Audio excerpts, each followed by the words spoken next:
আলিপুরদুয়ার শহরের 15 নম্বর ওয়ার্ডে কালজানি নদীতে ভেসে এলো মৃতদেহ। ঘটনায় রবিবার দুপুরে শহরের 15 নম্বর ওয়ার্ডে ব্যাপক উত্তেজনা ছড়ায়। এদিন এলাকার কয়েকজন নদীর মাঝে এক ব্যক্তির মৃতদেহ দেখতে পেয়ে স্থানীয় কাউন্সিলরকে ফোন করেন। পরবর্তীতে কাউন্সিলর আলিপুরদুয়ার থানায় ফোন করেন।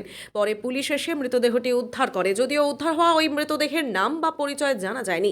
পুলিশ দেহ ময়নাতদন্তে পাঠিয়ে ঘটনার তদন্ত শুরু করেছে।